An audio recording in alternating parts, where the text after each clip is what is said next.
साथियों, आज से चंद दिन पहले मैंने यूपी इलेक्शन के सिलसिले में अपने कुछ खदशात का जिक्र आप लोगों से किया था। मुझे यकीन नहीं था कि जो मैं सोचता हूं वही मेरी कौम भी सोचती है, लेकिन अफसोस यह है कि जो सोचती है वो अमल नहीं करती।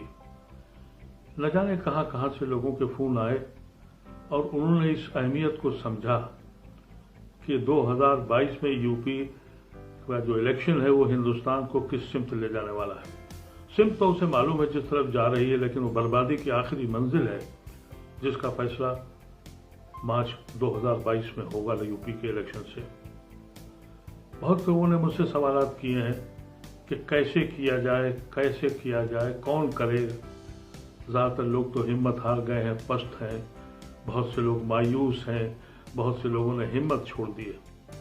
मैं इसीलिए आज आपसे फिर मुखातिब हूं कि आपके दिल में जो सोच है, जो आप हिंदुस्तान की बर्बादी का जो नक्शा देख रहे हैं वो मैं भी देख रहा हूं।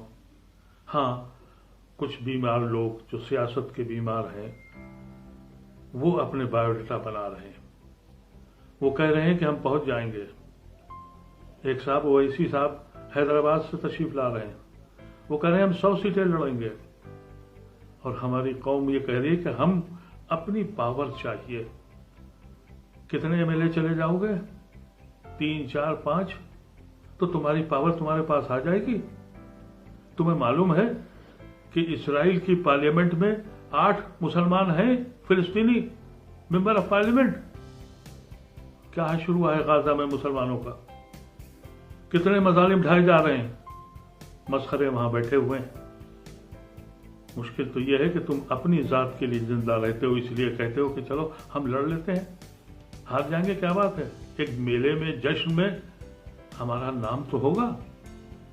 गलत जो सियासी पार्टियां हैं, सेकुलर कहती हैं अपने को, वो इस गलत फहमी में है कि हम अकेले लड़के जीत लेंगे।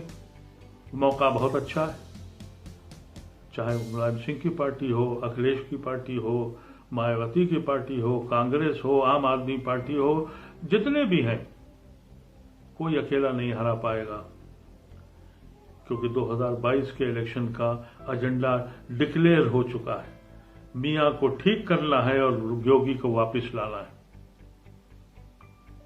यह होने जा रहा है। आप इस गलत फहमी में हैं। बहुत सी मुस्लिम जमातें आपस में बात कर रही हैं कि हम लोग मिलकर लड़ लेते हैं। मिलकर लड़के क्या करोगे जब 300 सीटें उनकी होंगी? अभी भी समझ में नहीं आया। मैंने उस वक्त भी कहा था, अभी तो शुरुआत हुई है। अभी तो मौलाना गौतम और ऐसे मासूम लोगों को गिरफ्तार किया है और जो शिनाख्त चल रही है, गांव गांव से आदमी उठाए जाएंगे। न जाने कितने झूठे मुकदमे दायर होंगे। इस पे इलेक्शन होगा। आप लोगों ने पूछा कि कैसे लड़ा जाए। मैं आपसे एक बात फिर कहना चाहता हूं, बड़े खुलूस के साथ, अल्लाह को नाज़िर जान के कहना चाहता हूं। कोशिश करिए, और कोशिश शुरुआत ऐसे कीजिए कि आप जिस जमात में हैं या नहीं हैं।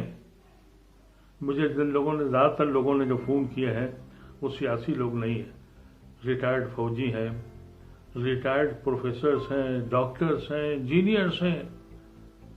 वो परेशान हैं लेकिन हिम्मत हार गए, उनको रास्ता नहीं मिलता। पहला कलम ये उठाइए कि अभी इसी वक्त अपने कलम से मुख्तलिफ जमातों को चिट्ठियां लिखिए, उनको टेलीग्राम भेजिए कि अगर आप मिल के नहीं लड़ते तो हमारी गर्दनों पर इस इलेक्शन को, इस मुल्क को तबाह न कीजिए। हम अपनी गर्दन देने को तैयार हैं अगर ये हुकूमत नौजवानों को नौकरी दे दे, अगर ये हुकूमत किसानों को बर्बाद न करे, अगर ये हुकूमत गरीबों को पेट काट कर आज भूखों की तरह लाइन में खड़ा कर दे। हमारे गर्दनें भी जाएं, हमारी कौम भी तबाह हो और मुल्क इस हालत में पहुंच जाए। बताइए आप जिम्मेदार हैं या नहीं हैं? इस मुल्क की बर्बादी में हमारा कितना बड़ा हिस्सा है, सिर्फ इसलिए कि हमको सियासी जुनून पैदा हो गया इलेक्शन लड़ने का। मेरे अजीजों, सियासत के माने इलेक्शन लड़ना नहीं है। सियासत के माने यह है कि आप अपनी कौम की, अपने मुल्क की भलाई कैसे कर सकेंगे, एक कुर्बानी नहीं दे सकते? इनको 3 महीने 2 महीने तक इतना प्रेशराइज कीजिए, खतूत के जरिए, नारों के जरिए, मीटिंगों के जरिए इनके घरों पे जाइए कि मिल के लड़ रहे हो तब तुम हमारे साथ हो, और अगर मिल के नहीं लड़ रहे हो तो अपने दम से लड़ो। हम मुसलमान आप कुर्बानी नहीं देंगे, और हम अगर कुर्बानी देते हैं तो उसका नतीजा क्या होता है? मुल्क तबाह होता चला जाता है। गरानी आसमान पे पहुंच गई, नौकरियां खत्म हो गई हैं, नौजवान बच्चा मर रहा है, किसान तड़प तड़प के सड़कों पर बैठा हुआ है, सारे इंस्टीट्यूशन पे कब्जा हो चुका है। ये हम उसके जिम्मेदार हैं। इसलिए मैं आपसे कहता हूं कि आप कुर्बानी उस वक्त दे दीजिए अगर मुल्क का भला हो रहा हो। आपको अंदाजा नहीं है कि इन्होंने तो सोच रखा है कि 60-70 सीटें जहां मुसलमान एब्सोल्यूट मेजॉरिटी में हम जीतेंगे, और उन्होंने जीत के दिखाया। पार्लियामेंट में रामपुर हो, मुरादाबाद हो, बिजनौर हो, कोई मुस्लिम कॉन्स्टिट्यूंसी देख लीजिए जहां ये न जीते हो, फिर भी समझ में नहीं आया। इसलिए कि दिमाग पर एक तबका है हमारी कौम का जो जुनून में तैयार है कि इलेक्शन लड़ना है।